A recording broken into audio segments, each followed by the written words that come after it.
दानिश मुनीर का सलाम कबूल कीजिए। गुज़िश्ता कई दिनों से मुस्लिम लीग नून खासी ख़तरे में है। कभी कौमी असम्बली के मेंबरान को और कभी सूबाई असम्बली के मेंबरान को मुख्तलिफ हवाले से मुख्तलिफ गवर्नमेंट के दीगर अदारे जो है वो डिस्टर्ब करने में मसरूफ़ है। गुज़िश्ता कई दिनों से खोखर पैलेस का मसला जारी है, जो कि एक मरतबा सुप्रीम कोर्ट रजिस्ट्री में भी ज़ेर समात रह चुका है और उससे मुतल्लिक़ा उसकी दीवारें भी पहले मसमार की गई थी।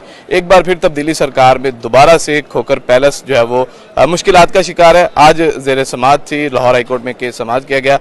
वकला बरसत मौजूद हैं। सब बताइएगा कि बेसिकली इशू है क्या, बार बार ये खोखर पैलेस क्यों निशाना बनाया जाता है? बेसिक इशू तो ये है कि खोखर बरादरान का जो तल्लक है वो मुस्लिम लीग नून से है और वो उनके साथ स्टैंड कर रहे हैं। ये सारी की सारी इंतकामी कार्रवाइयाँ की जा रही हैं और इस हवाले से पहले ऑनरेबल सुप्रीम कोर्ट ने भी एक राउंड में तमाम महकमों को कह के एक थॉरो इन्वेस्टिगेशन इंक्वायरी करवाई। इन्हीं सारे डिपार्टमेंट्स ने इस खोखर पैलेस को क्लियर किया, वो सारी एफआईआर डिस्चार्ज कर दी गई। उसमें जज साहबान ने भी उसके साथ एग्री किया डिस्चार्ज रिपोर्ट के साथ।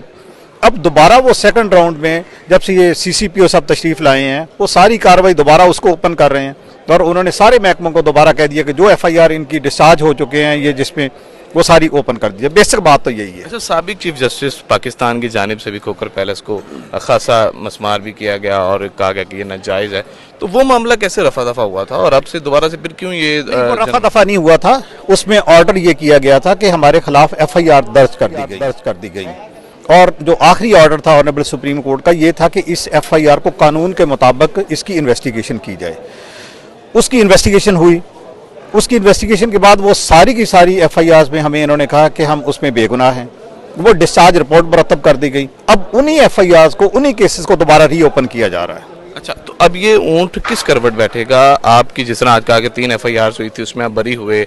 एलडीए कह रहा है कि 168 कनाल अराजी है और नक्शे में इन्होंने 20 कनाल शो किया है, तो असल बात दुरुस्त है क्या?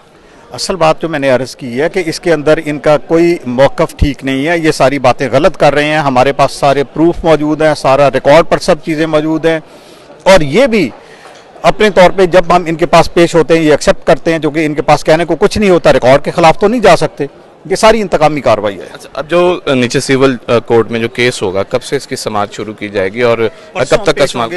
ऑनरेबल जज साहब ने हुक्म दिया हमें कि हम भी पेश हों परसों और ये भी पेश होंगे, तो परसों के बाद नीचे प्रोसीडिंग चलेगी और 1 हफ्ते में उसका फैसला करेगी सिविल कोर्ट। अच्छा, तो क्या देखते हैं आगे आपकी कानूनी राह क्या है कि किस तरफ हल होगा? वो बहुत अच्छा केस है हमारा और हम उसमें विन करेंगे और इनको मुंह की खानी पड़ेगी।